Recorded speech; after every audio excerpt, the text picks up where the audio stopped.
स्वागत है आप सभी का एनी टाइम पढ़ाई मंत्रा यूट्यूब चैनल पे, जहाँ पे आज हम लोग बहुपद के दूसरे क्लास के विषय में बात करने वाले हैं। हमने पिछले क्लास में बहुपद अध्याय को शुरू किया था और आज हम लोग बात करेंगे कि बहुपद का शून्यक क्या होता है और बहुपद का शून्यक का ज्यामितीय अर्थ क्या होता है, इस विषय में बात करेंगे।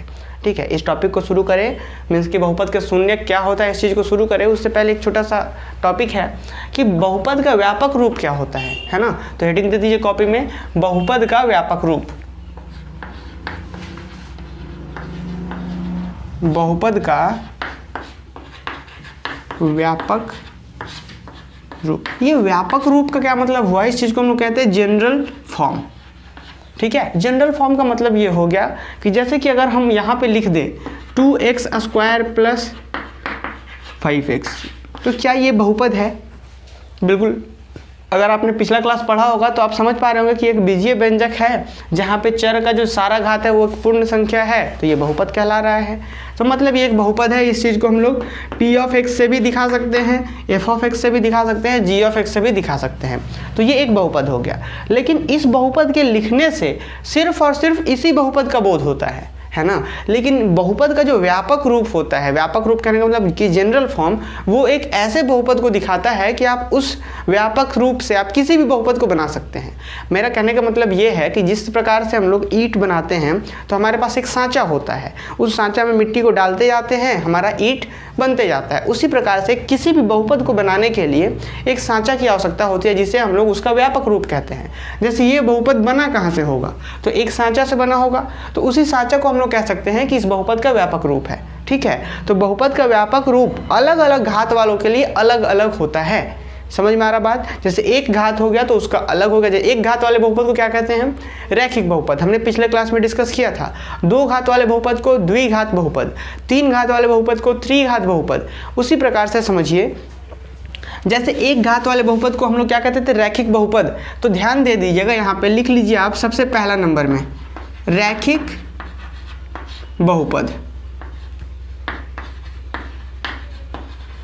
फर्स्ट नंबर में रैखिक बहुपद। आप सभी को पता है कि वैसा बहुपद जिसका घात एक होता है। जैसे हम लिख दें कि 2x + 5, क्या है? ये एक बहुपद है ना। आप इसको चाहे तो आप लिख सकते हैं कि f(x) = 2x + 5, क्या है? एक रैखिक बहुपद है। अब यहाँ पे एक चीज़ आपने नोटिस किया कि इस बहुपद को बनाने के लिए कुछ चीज़ों की आवश्यकता पड़ती है। एक तो चर होना चाहिए आपके पास, दूसरा क्या अचर होना चाहिए, और यहाँ पे कुछ होना चाहिए। ठीक है, एक बात हम आप सभी को बताना चाह रहे हैं कि किसी भी बहुपद में जो घात होता है वह घटते क्रम में होगा। घटते क्रम में मीन्स कि सबसे पहले ज़्यादा, फिर उससे कम। देखिए यहाँ पे घात कितना है? 1, उसके बाद क्या है? 0। समझ में आ रहा? तो ये एक रैखिक बहुपद है। रैखिक बहुपद को बनाने के लिए क्या क्या जरूरत पड़ता है?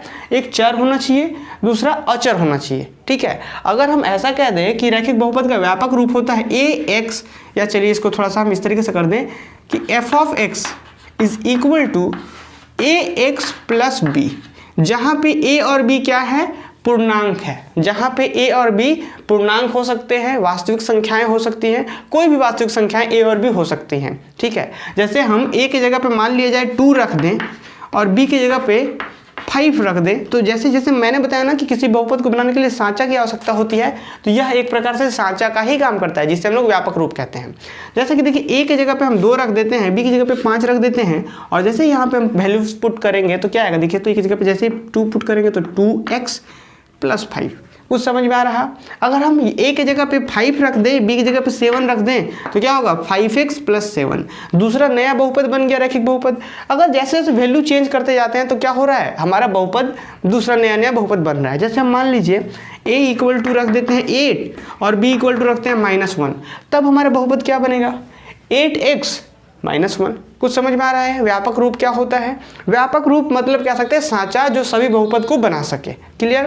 तो ये हमारा सांचा, ये जो बहुपद का व्यापक रूप था, किसके लिए था? रैखिक बहुपद के लिए। अब इसी प्रकार से हम लोग क्या कह सकते हैं? द्विघात बहुपद के लिए भी व्यापक रूप होता है। देखिए,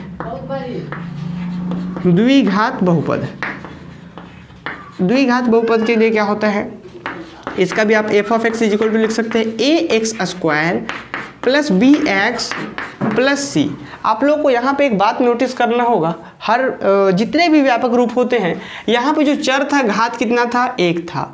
फिर चर यहाँ पे कुछ नहीं है तो क्या है, चर का घात 0 है, क्योंकि मैंने बता रखा था कि कभी भी किसी भी राशि का पावर अगर शून्य किया जाए तो वह वैल्यू हमेशा 1 देता है, चाहे वह राशि चर का हो या अचर हो, है ना। किसी के ऊपर अगर पावर शून्य करेंगे तो 1 देता है, तो आप इसको लिखें या ना लिखें कोई फर्क नहीं पड़ता।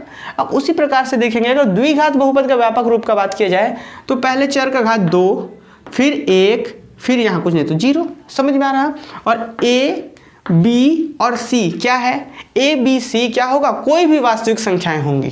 क्या होंगी, कोई भी वास्तविक संख्याएं होंगी, 0 को छोड़कर। 0 को छोड़कर कौन, ए। यहाँ पे जैसे कि देखिए यहाँ पे ए शून्य नहीं हो सकता, ए शून्य नहीं हो सकता। क्यों नहीं हो सकता, और यहाँ पे भी ए शून्य नहीं हो सकता। बात को ये बहुत इंपॉर्टेंट है, ये क्या है हम समझाते हैं। जैसा आप समझिए रैखिक बहुपद का आपने व्यापक रूप समझा, ए एक्स प्लस बी, ये हमारा रैखिक बहुपद का व्यापक रूप है। अगर यहाँ पे ए ही शून्य हो जाए, समझ लीजिए, मान लेते थोड़ी देर के लिए, अगर ए शून्य हो जाए तो ये पूरा टर्म क्या हो जाएगा, कैंसल आउट हो जाएगा।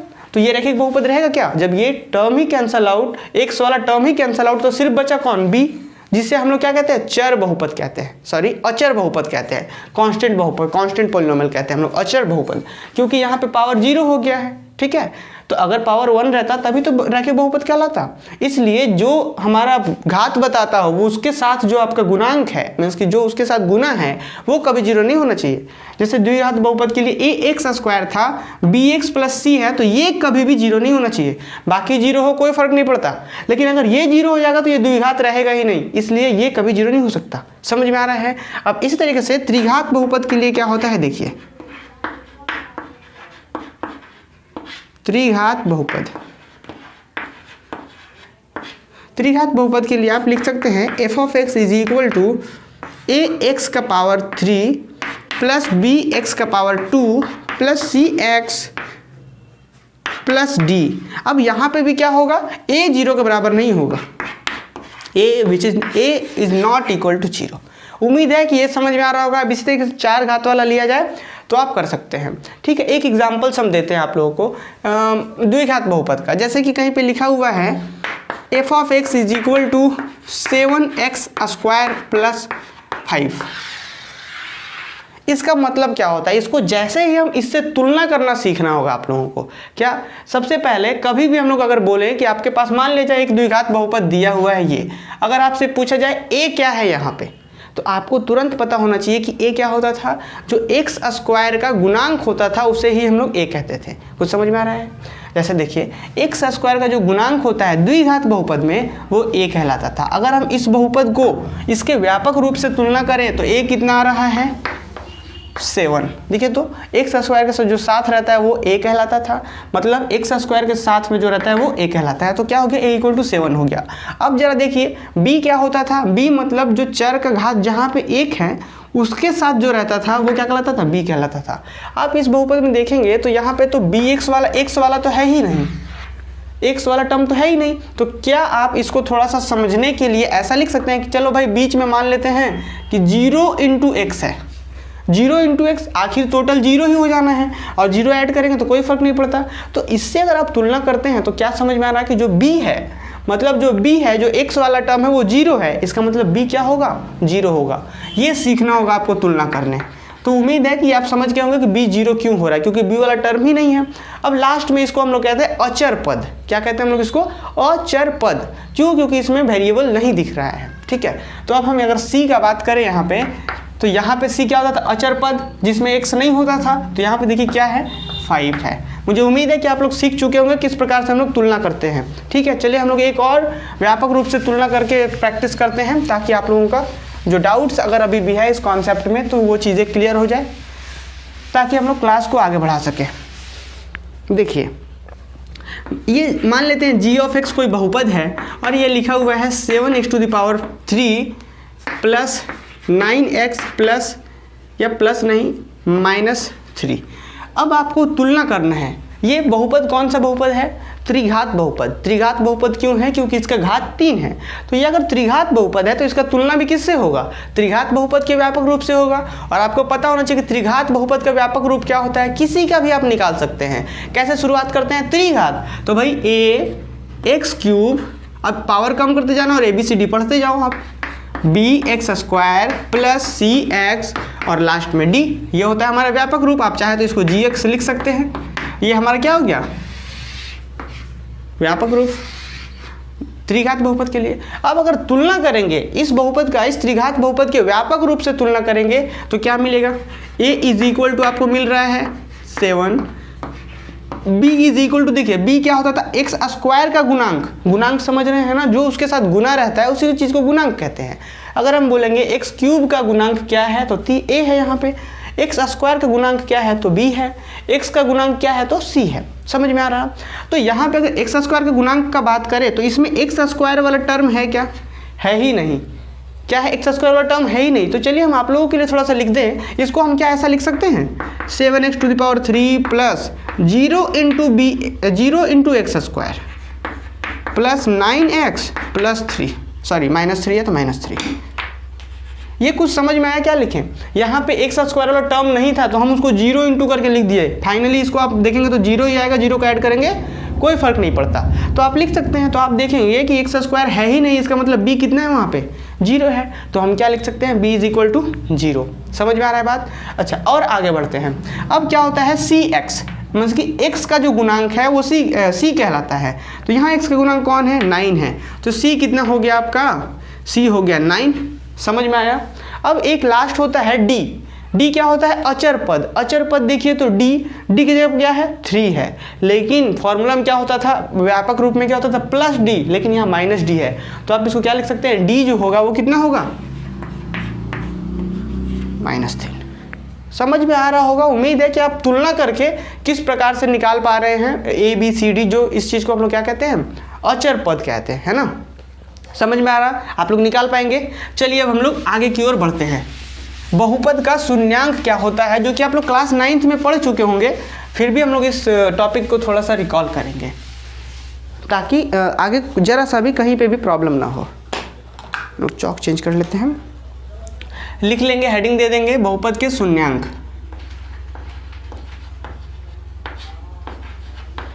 बहुपद के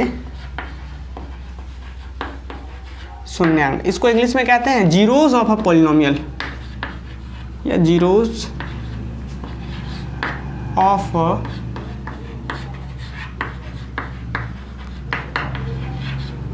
ठीक है। अब भाई बहुपद का शून्यांक क्या होता है, इस चीज़ को समझने के लिए हम सबसे पहले एक बहुपद लेते हैं, एकदम बच्चा सा एक बहुपद लेते हैं। चलिए मान लेते हैं एक बहुपद है हमारे पास f(x) is equal to 2x + 5। हम मान लेते हैं 2x + 5 है, या हम मान लेते हैं 2x - 4 है। हम मान लेते हैं थोड़ी देर के लिए 4, चलिए 8 मान लेते हैं, 2x - 8 है। हम समझाने के लिए बहुत इजी सा बहुपद ले रहे हैं ताकि आप लोगों को चीज़ें बहुत अच्छे से क्लियर हो, तब हम लोग आगे और अच्छे लेवल के क्वेश्चन करेंगे। हम क्या बात करें, बहुपद का शून्य क्या होता है, बहुत अच्छे से समझना यहाँ पर ध्यान। लेकिन इस चीज़ को समझे थोड़ा सा और आप लोग जानिए, यहाँ पे इस x का क्या मतलब होता था। मैंने आप सभी को बता रखा था कि कोई बहुपद मान लीजिए 2x² है प्लस 9x है प्लस 5 है, तो इस बहुपद को हम लोग px या fx या gx क्यों लिखते थे, क्योंकि इस बहुपद में चर कौन है, चर है आपका x, इसलिए इसको हम लोग px भी लिख सकते हैं या gx लिख सकते हैं या fx लिख सकते हैं। मतलब यहाँ x होना ही होना चाहिए। ये x बताता है क्या कि इसमें जहाँ चर जो भी जहाँ पे चर का प्रयोग किया गया वहाँ x है। बात समझ में आ रहा है, ये हमारे चर को बताता था। अगर हम इस x के जगह पे बोले कि नहीं भाई ये x वाला तो ठीक है, आप x के जगह पे k रख दीजिए, इसको आप pk बनाइए, px था pk बनाइए, तो क्या करना होगा, जहाँ जहाँ x है वहाँ k से बदली करना होगा, क्योंकि हमने पढ़ा था। इसका मतलब यही होता है कि पूरे बहुपद में चर के जगह पे x है। तो देखिए जैसे k बोल दिया जाए तो क्या करेंगे आप, 2 × x के जगह पे k, फिर 9 × x के जगह पे k, फिर 5। बात समझ में आ रहा। अगर हम यहीं पे बोल दें कि नहीं k नहीं, आप 2 रख कर बताइए, p(2) रख कर बताइए, तो आप क्या करना होगा, जहाँ पे ये 2 था 2 रख दिए, अब जहाँ पे x है वहाँ क्या 2, x का स्क्वायर था तो 2 का स्क्वायर, प्लस 9 × x था तो 9 × 2x की जगह पे कितना 2, ये इंटू है, ठीक है ना, आपको पॉइंट नहीं समझना है, ये इंटू है और प्लस लास्ट में 5 है। तो फाइनली अब ये हम लोग करेंगे तो कुछ आपका आंसर भी आ जाएगा, सॉल्व करेंगे तो समझ में आ रहा इस x का मतलब क्या होता था, अर्थ क्या होता था। अब हम लोग चलिए शून्यक पे समझते हैं। अब देखिए शून्यक का मतलब ये होता है, जैसे हम मान लीजिए यहाँ पे हम x की जगह पे बोल रहे हैं कि सर आप 5 रख दीजिए, x की जगह पे 5 रख दीजिए, तो आप इसको क्या लिख सकते हैं, f ऑफ 5, f5 लिख सकते हैं हम लोग। क्यों? क्योंकि हमने x की जगह 5 रखा, तो x की जगह पे अगर 5 इधर रख रहे हैं तो इधर भी तो कुछ रखना होगा। तो चलिए रख के देखते हैं। 2 गुना 5 माइनस 8 कितना आ रहा है हल करने से, 5 दूना 10 माइनस 8 कितना, 10 माइनस 8 कितना आ गया, 2 आ गया। देखिए नहीं आया।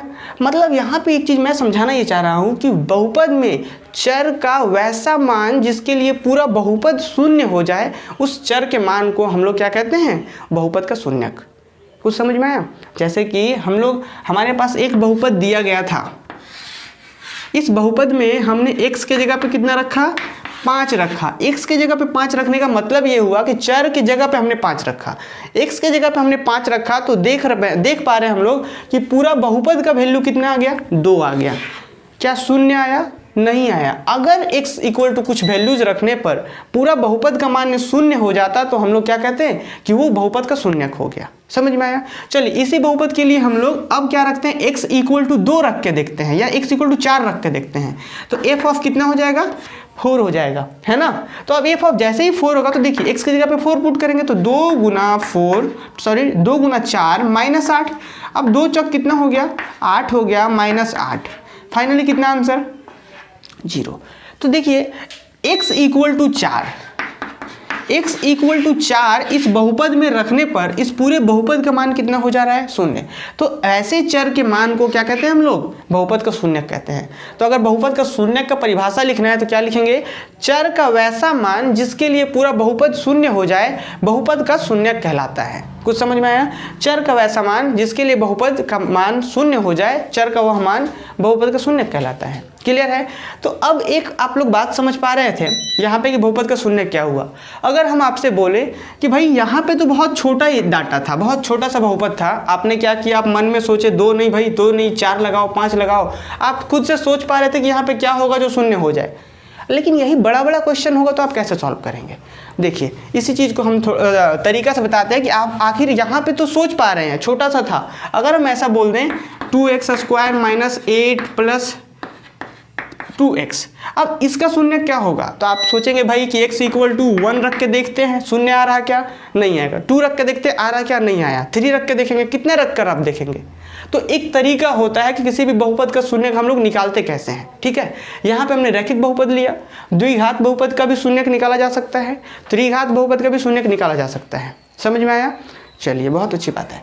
अब यहाँ पे तरीका क्या होता है समझना है। जैसे यहाँ पे तो हम लोग निकाल पा रहे हैं, x इक्वल टू 4 शून्यक हो गया। तरीका ये होगा कि हम लोग तुरंत, जैसे हमारे पास क्या दिया था, f of x is equal to 2x minus 8 दिया हुआ था। ठीक है, हम लोग क्या करते हैं, हम लोग मान लेते हैं, माना कि शून्यक निकालने के लिए जो प्रोसेस होता है उसके बारे में हम लोग बात करते हैं। माना कि f ऑफ x बराबर 0, ये हम लोग का तरीका है शून्यक निकालने के लिए। f ऑफ x बराबर 0 कहने का मतलब, f ऑफ x बराबर 0 कहने का मतलब कि ये 0 के बराबर है। इसका मतलब 2x माइनस 8 को हम लोग 0 के बराबर मान लेते हैं। शून्यक निकालने का तरीका है, बात को समझना है।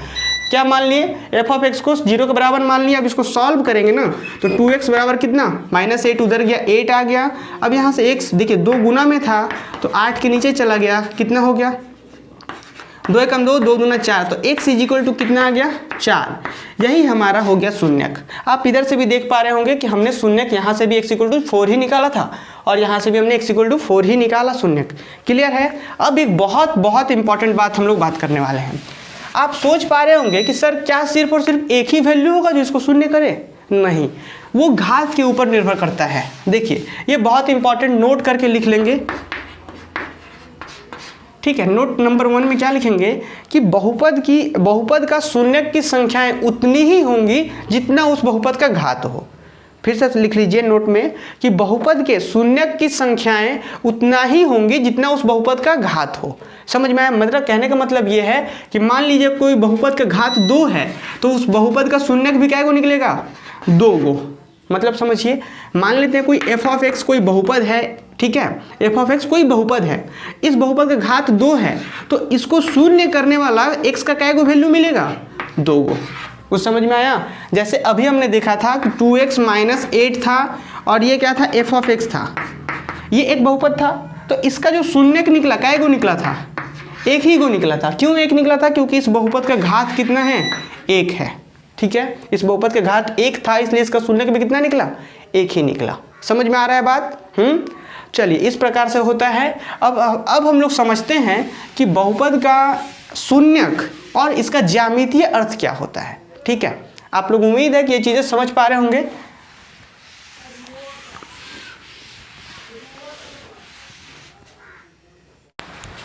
तो आइए हम लोग बहुपद के शून्यांकों का ज्यामितीय अर्थ को समझते हैं।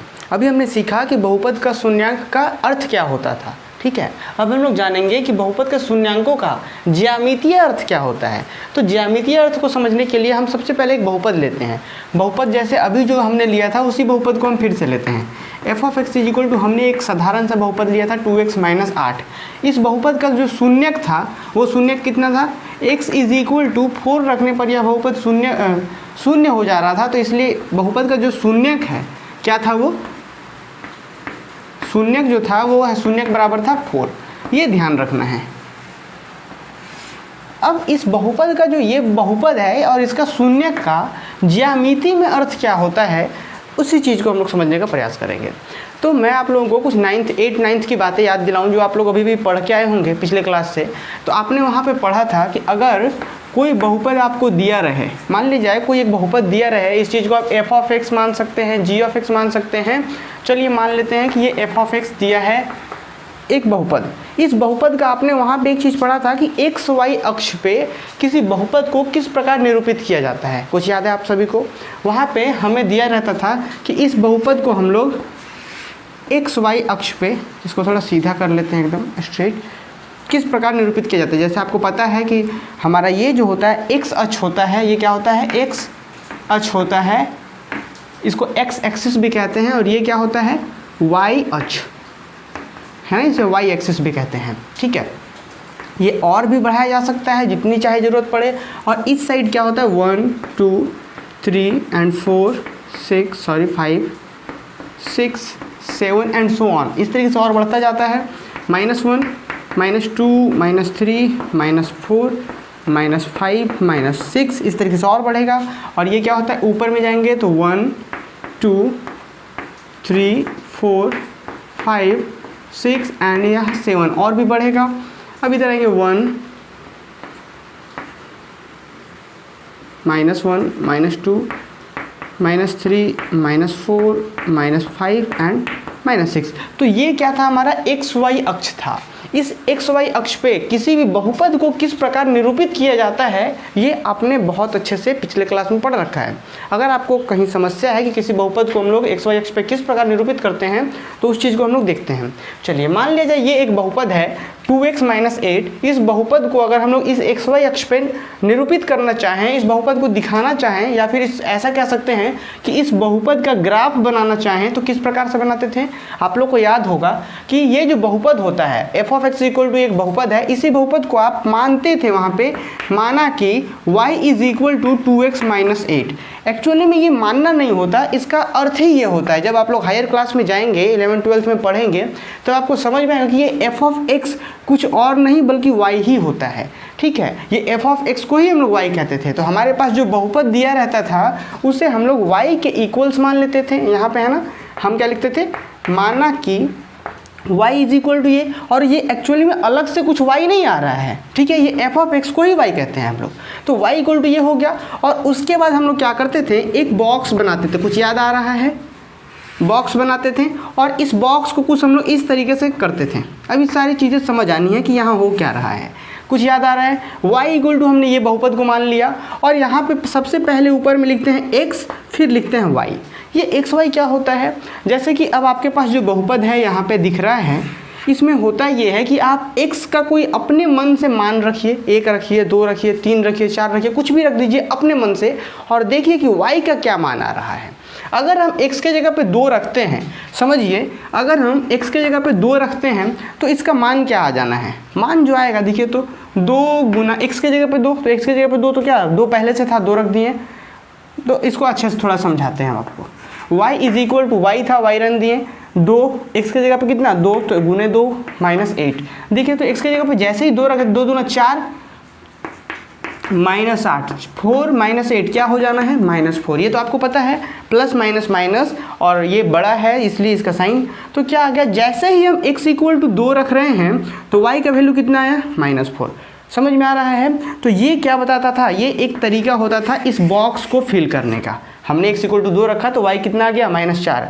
अब इसी तरीके से x का कोई दूसरा मान अपने मन मुताबिक आप कुछ भी रखिए, 2 रख दीजिए, 4 रख दीजिए, 5 रख दीजिए, 6 रख दीजिए, कुछ भी रख दीजिए। चलिए हम 4 रख करके देखते हैं।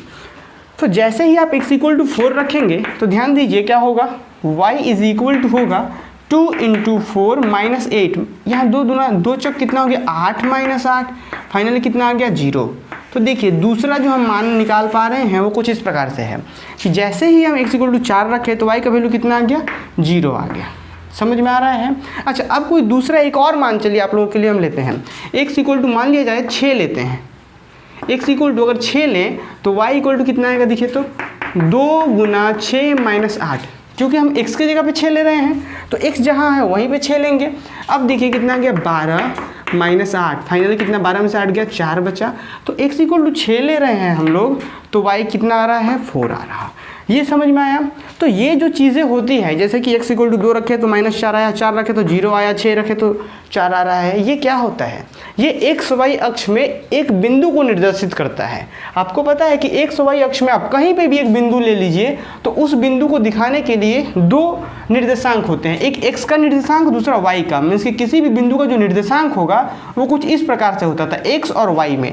इसका मतलब ये होता है कि ये x अक्ष से कितना दूरी पर है और y अक्ष से कितना दूरी पर है, किसी भी बिंदु का निर्देशांक x y के रूप में लिखा जाता था। तो वही चीज़ ये भी बताता है, बोल रहा है कि अगर जब आप x में 2 यूनिट दूर जाएंगे, 2 इकाई दूरी तय करेंगे तो आपको y में -4 जाना होगा। मतलब ये एक पॉइंट को बता रहा है 2 -4।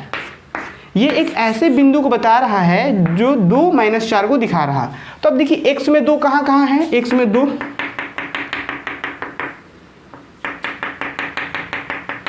ये जो लाइन हम डॉट डॉट किए हैं ये लाइन क्या है, कुछ नहीं है भाई, x इक्वल टू 2 का लाइन बता रहा है। देखिए तो x इक्वल टू यहाँ पहुँचे तो 1, फिर यहाँ पहुँचे तो 2। अब यहाँ से भी यहाँ अगर पहुँच जाएंगे तो भी तो 2 ही है, x में 2 ही है। तो ये लाइन जो भी है अगर यहाँ पे भी खड़ा होंगे तो हम बोलेंगे भाई हम x में 2 यूनिट चल चुके हैं। तो ये क्या लाइन बता रहा है, x इक्वल टू 2 को। अब इसके साथ एक पॉइंट क्या है -4। तो अब हम लोग x, आपको पता है कि किसी भी पॉइंट को हम लोग इस तरीके से दिखाते हैं x y। तो पहले x में 2 था तो हमने x में 2 देखा। अब y में -4 है तो y में -4 कहाँ है भाई, y यहाँ है। देखिए y है ये माइनस वाला और इधर प्लस वाला। तो -1 -2 -3 -4। तो y इक्वल टू -4 का लाइन कौन हुआ, ये वाला। अब ये दोनों लाइन कहाँ इंटरसेक्ट कर रहा है, यहाँ पे। तो हम लोग इसी पॉइंट को कहेंगे क्या, x में ये 2 है और y में कितना है -4। उम्मीद है कि आप लोग ये लाइन करके समझ पा रहे होंगे कि 2 x में 2। अब इस बिंदु को देखेंगे तो आपको समझ में आएगा कि देखिए यहाँ से x में कितना गया, यहाँ तक 1 गया, यहाँ तक आया तो x में 2 चला गया। अब y में कितना गया है, y में देखिए तो यहाँ आपका पता है y क्या होता है, y में दूरी देखेंगे तो यहाँ से यहाँ 1 y में, फिर 2 y में, माइनस में चल रहा है -3, फिर यहाँ आएंगे तो -4। तो ये पॉइंट ऐसा है जो x में 2 दूरी तय किया है, 2 यूनिट तय किया है और y में -4। तो ये एक बिंदु का निर्देशांक बनाएं। और अब जो हम लोग बनाएंगे बिना लाइन किए बना सकते हैं, डायरेक्ट बनाएंगे। दूसरा क्या बता रहा है 4 0, x में जब 4 चलेंगे तो y में 0 चलना है। तो x में 4 कहाँ पे है, ये लाइन x में देखिए 1 2 3 4, x में 4 चलें और y में कहाँ चलना है आपको, y में आपको 0 चलना है। तो 0 चलेंगे तो समझिए यहाँ पे x में क्या है 4 है, ठीक है, हम मान लिए x में 4 है ये लाइन। अब अगर y में अगर ऊपर यहाँ तक भी पहुँच जाते हैं तो 1 पहुँच जाएंगे, नीचे अगर पहुँच जाते हैं तो -1 पहुँच जाएंगे। मतलब y में तो चलना ही नहीं है, y में 0 चलना है। तो 0 जब भी होता है तो x अक्ष पे y 0 होता है, y अक्ष पे x 0 होता है। क्यों होता है, क्योंकि देखिए यहाँ पे अगर आप खड़े हैं तो आप x में तो दूरी तय कर रहे हैं, y में तय कर पा रहे हैं क्या, नहीं कर पा रहे। क्यों, क्योंकि अगर आप यहीं खड़े हैं तो ना तो y में ऊपर गए ना ही नीचे गए। तो ये जो बिंदु होगा किसको बताएगा, x में 4 को और y में 0 को। बता रहा है, समझ आ रहा। अच्छा, अब तीसरा पॉइंट क्या है, x में 6 तो y में 4, x में 6 1 2 3 4 4 5 6, x में 6 और y में कितना 4, तो देखिए y में 4 यहाँ, x में 6 यहाँ। तो ये जो लाइन बता रहा है, ध्यान से, ये जो लाइन बता रहा है किसको बता रहा, x में 6 y में 4। समझ आ रहा है। अब उम्मीद है कि ये जो छोटा छोटा जो लाइन हम लोग डॉट डॉट किए थे, ये पतला पतला, ये इस चीज़ को बिना डॉट किए अभी पॉइंट को इसकी निरूपित कर सकते हैं। ये चीज़ें टोटल चीज़ें काम आनी है आपको निर्देशांक ज्यामिति, जब हम लोग अगला चैप्टर 7 6 7 में है, 7 चैप्टर में है, उसको पढ़ेंगे तो ये सारी चीज़ें वहाँ काम आएंगी। इसलिए बहुत ध्यान से समझना है कि किस प्रकार से हम लोग बिंदुओं को निरूपित करते हैं। अभी हम लोग कर क्या रहे थे, हमारे पास एक बहुपद दिया हुआ था, इस बहुपद का ग्राफ यहाँ हम लोग प्लॉट कर रहे थे, ठीक है। तो अब जैसे ही हम लोग ग्राफ प्लॉट कर रहे हैं तो 3 बिंदु आया इसका, आप चाहे तो और बिंदु निकालते तो एक और बिंदु आता। और एक बहुत इंपॉर्टेंट बात कि जब भी रैखिक बहुपद रहे तो रैखिक बहुपद का जो ग्राफ होता है हमेशा एक सीधी लाइन ही होती है। देखेंगे अगर आप तीनों बिंदुओं को मिलाएंगे, यहां से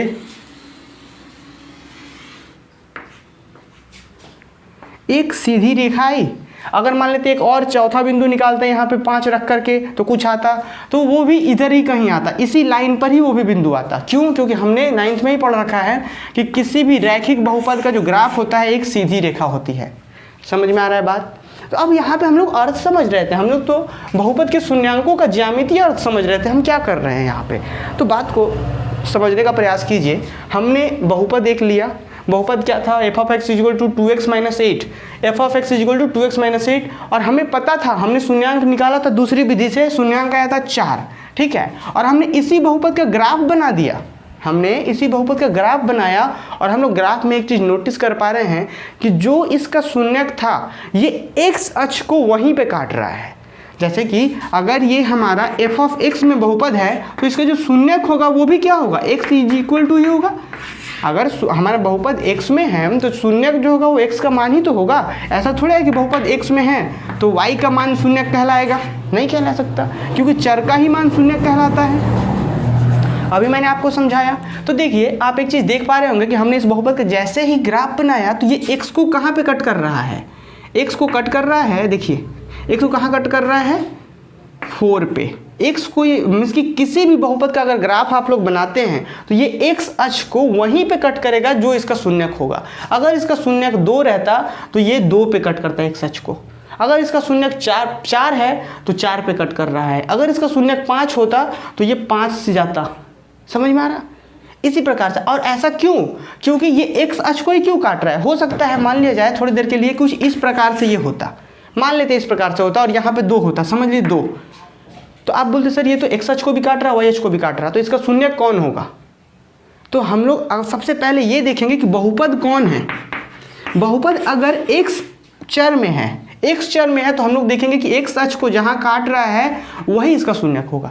अगर थोड़ी देर के लिए अभी जो हम समझा रहे थे कि जो शून्यक होगा वहीं पे ये x अक्ष को काटेगा। अगर हम आप लोगों को ऐसा बोल दें, बहुपद नहीं देते हैं और सीधा सीधा हम इस बहुपद का ग्राफ दे देते हैं कि बहुपद का ग्राफ है, ये बहुपद का ग्राफ है, आप बताइए इस बहुपद का शून्यक क्या होगा, तो आप लोग तुरंत देखते और बोलते कि सर ये तो x अक्ष को 4 यहाँ पे काट रहा है, तो हम लोग क्या बोल देंगे कि इस बहुपद का जो शून्यक है वो 4 है। ठीक है, चलिए अब हम लोग कुछ और इसी से संबंधित और कॉन्सेप्ट को डिस्कस करते हैं। उम्मीद है कि ये शून्यांकों का अर्थ जो होता है वो आप लोग समझ पा रहे होंगे।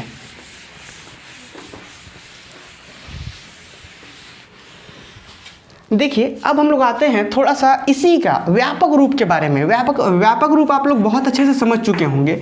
व्यापक रूप जैसे कि ax प्लस बी, ठीक है, ये व्यापक रूप है किसी रैखिक बहुपद का। व्यापक रूप में अगर हम शून्यक की बात करें तो आपको पता है इसका व्यापक रूप का शून्यक कैसे निकालते हैं। इस चीज़ को 0 के इक्वल मानकर ax plus b is equal to 0 मानते हैं और यहाँ से x का वैल्यू सॉल्व करते हैं तो ये b के उधर माइनस और ये नीचे आ जाता, तो माइनस बी बाई ए क्या होता, शून्यक हो जाता। कैसे निकाले देखिए, इसको आप देख सकते हैं ax, इस b को अगर उस साइड भेजेंगे तो क्या होगा माइनस बी, और ये x यहीं रह गया तो क्या होगा माइनस बी, गुना में है तो भाग में चला गया, ये हमारा आ गया शून्यक। शून्यक आया। ये हम लोग व्यापक रूप के बारे में थोड़ा सा चर्चा कर ले रहे हैं। अच्छा, अब एक चीज़ हम लोग ज्यामितीय अर्थ में समझेंगे ये बात कि अगर इस बहुपद का आप ग्राफ बनाएंगे ना, अगर इस आप बहुपद का ग्राफ बनाएंगे तो ये x अक्ष को वहीं पे कट करेगा जहाँ पे माइनस बी बाई ए हो। क्योंकि हमने समझा कि जो शून्यक होगा ये एक्स अक्ष को वहीं पर कट करेगा। ठीक है, बस ये था हमारा व्यापक रूप। और एक नोटिस कर रहे हैं, नोट करके लिख लेना है कि रैखिक बहुपद का ग्राफ हमेशा एक सीधी रेखा ही होती है। ठीक है, चलिए अब हम लोग आगे बढ़ते हैं थोड़ा सा। अब एक क्वेश्चन है आप लोगों के लिए।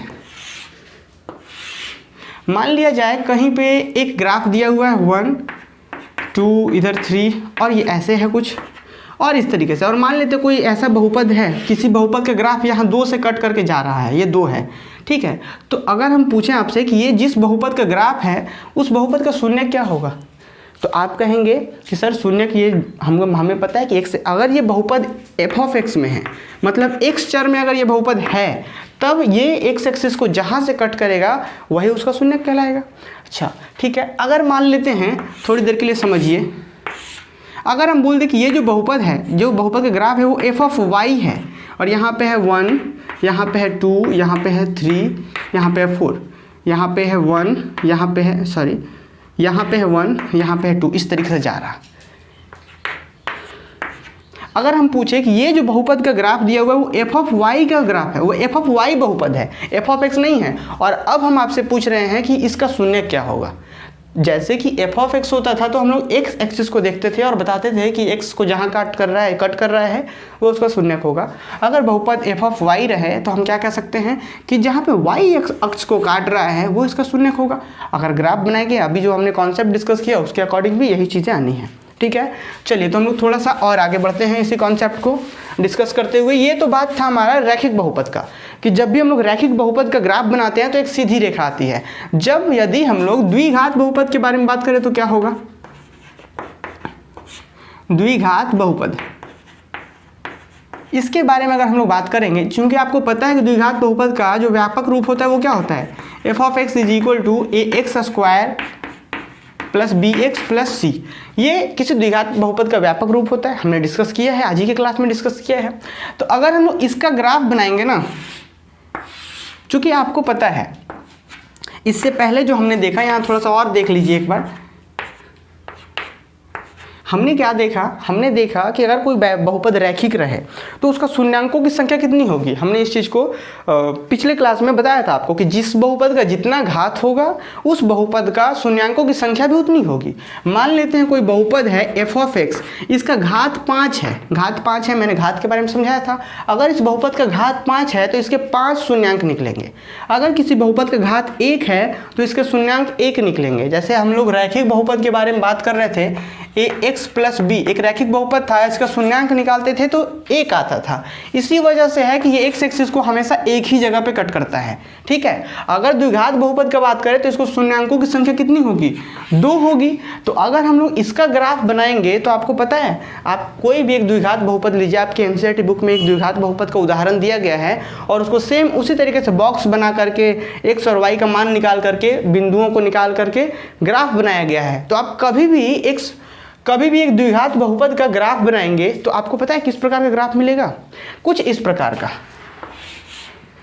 क्यों? क्योंकि हमें पता है कि बहुपद जो होता है, द्विघात बहुपद का शून्यांकों की संख्या 2 होती है, तो वो x अक्ष को 2 जगह काटेगा। जहाँ पे पहला शून्यांक होगा वो पहला जगह काटेगा और जहाँ दूसरा शून्यांक होगा दूसरा जगह काटेगा।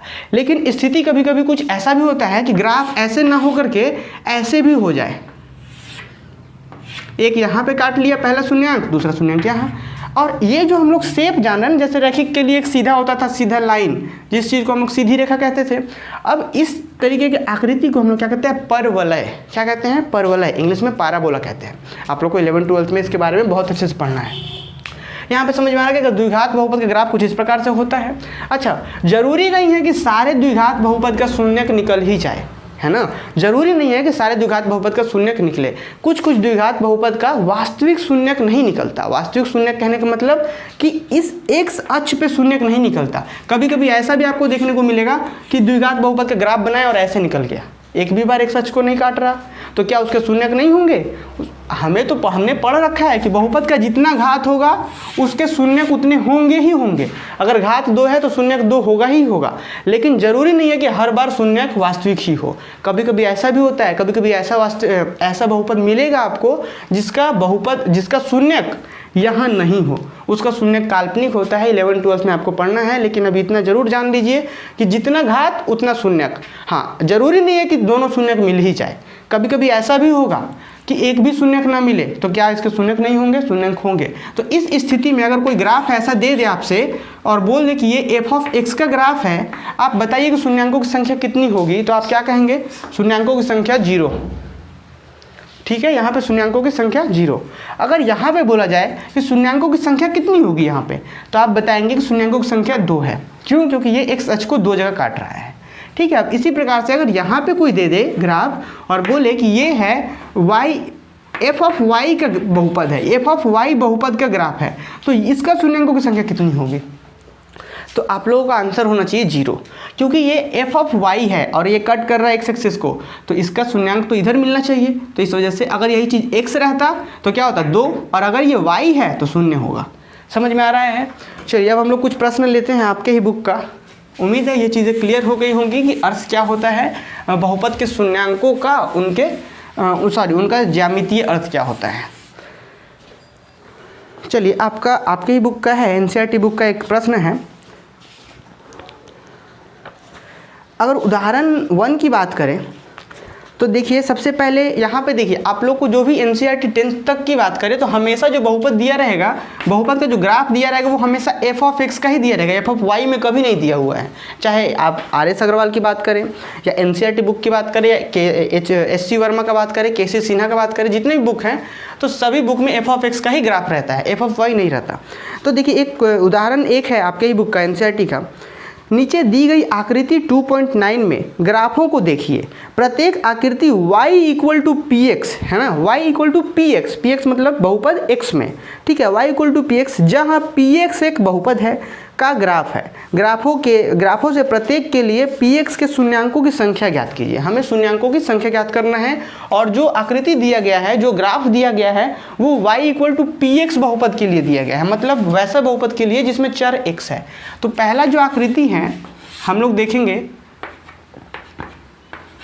फर्स्ट नंबर आकृति जो है वो कुछ इस प्रकार है। तो आपको बताना है कि इस आकृति में शून्यांकों की संख्या कितनी होगी। उदाहरण 1 का प्रश्न है। तो अगर शून्यांकों की संख्या बात करते हैं और हमें पता क्या है कि ये जो ग्राफ है किसका है, ये y = px बहुपद का ग्राफ है। तो हम लोग अगर x में है बहुपद तो देखते हैं कि x एक्सिस को कितने बार काट रहा है, तो 1 बार काट रहा है। तो हम क्या लिखेंगे यहाँ पे,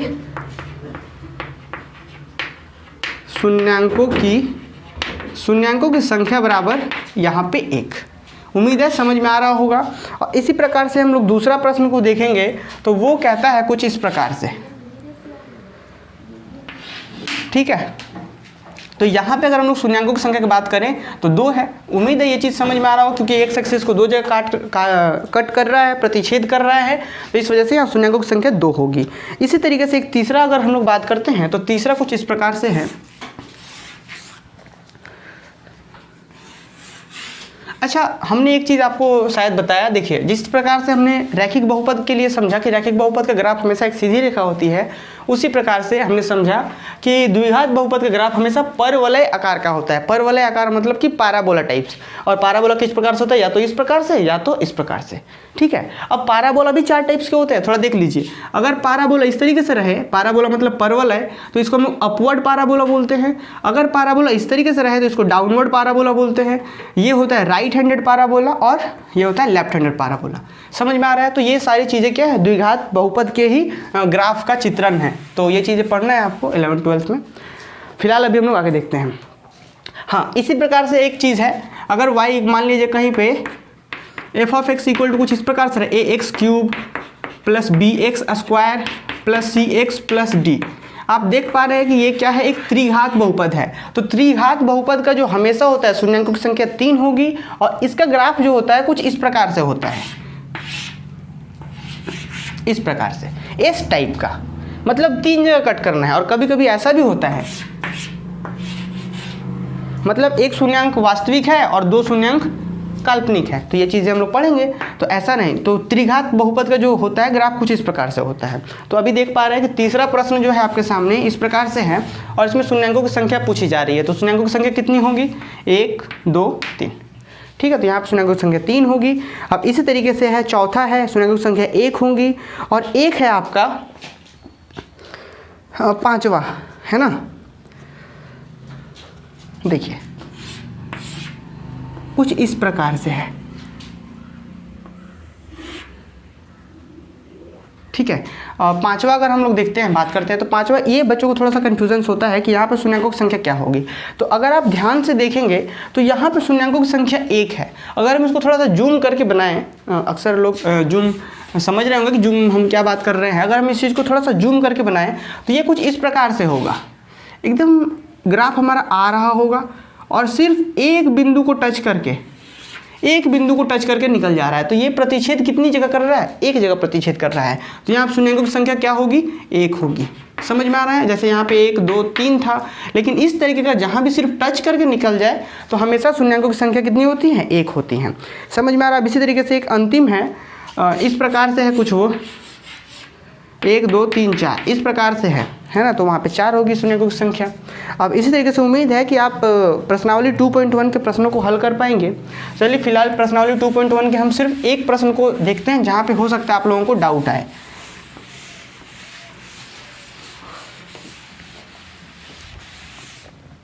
देखिए प्रश्नावली 2.1 में सिर्फ जो पहला प्रश्न है वो कुछ इस प्रकार से है, ये ग्राफ दिया हुआ है। तो अब यहाँ पे हम लोग बात करेंगे और यहाँ पे भी वही है, किसी बहुपद px के लिए y = px का ग्राफ नीचे आकृति में दिया गया है। प्रत्येक स्थिति में px के शून्यांकों की संख्या ज्ञात कीजिए। तो इस स्थिति में शून्यांकों की संख्या कितनी होगी? 0, क्योंकि ये x अक्ष को एक भी जगह प्रतिच्छेद नहीं कर रहा है। तो ये क्या होगा? यहाँ पर शून्यांकों की संख्या 0 हो गया। अब इसी तरीके से एक थोड़ा सा कॉम्प्लिकेटेड आपको अंतिम प्रश्न है, वो है आपका छठा प्रश्न। छठा प्रश्न कुछ इस तरीके का है,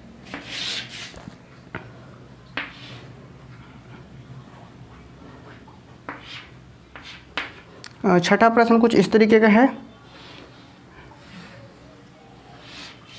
यहाँ पे आपको बताना है कि शून्यांकों की संख्या कितनी होगी। अभी भी मैंने बताया कि सिर्फ जहाँ पे सिर्फ टच करके निकल जाए तो वहाँ शून्यांकों की संख्या हम लोग किस प्रकार से गिनते हैं। तो मुझे उम्मीद है कि आप लोग इस चीज़ को सॉल्व कर पाएंगे और मैं आंसर का एक्सेप्टेशन करता हूँ कि आप लोग इस चीज़ का आंसर हम लोगों को ज़रूर कमेंट बॉक्स में कमेंट करेंगे। चलिए तो अब आज हम लोग यहीं तक क्लास को ख़त्म करते हैं और अगले क्लास में पढ़ेंगे किसी बहुपद के शून्यांकों और गुणांकों के बीच संबंध। ठीक है, मीन्स कि किसी भी बहुपद का जो शून्यांक होता है और बहुपद का जो गुणांक होता है, गुणांक समझ में आ रहा है। चलिए थोड़ा सा हम लोग देख लेते हैं इसके बारे में। जैसे कि मान लिया जाए कोई बहुपद है, अभी जो हम लोग एग्जाम्पल्स ले रहे थे वही बहुपद लेते हैं, 2x - 8, शुरू से यही बहुपद लेते आ रहे हैं। इसका अगर शून्यांक का बात करें तो शून्यांक कितना था? 4 था। ठीक है, इस बहुपद का शून्यांक 4 था। और अगर इस बहुपद में गुणांक का बात करें तो गुणांक 2 है। एक है x का गुणांक 2 और एक है अचर पद। तो अचर पद कितना है? -8। समझ में आ रहा? तो यहाँ पे x का गुणांक 2 है और अचर पद ये है। तो अब यही चीज़ होता है कि गुणांक और शून्यांक इनके बीच क्या संबंध होता है। तो इसी चीज़ के बारे में हम लोग अगले क्लास में चर्चा करेंगे।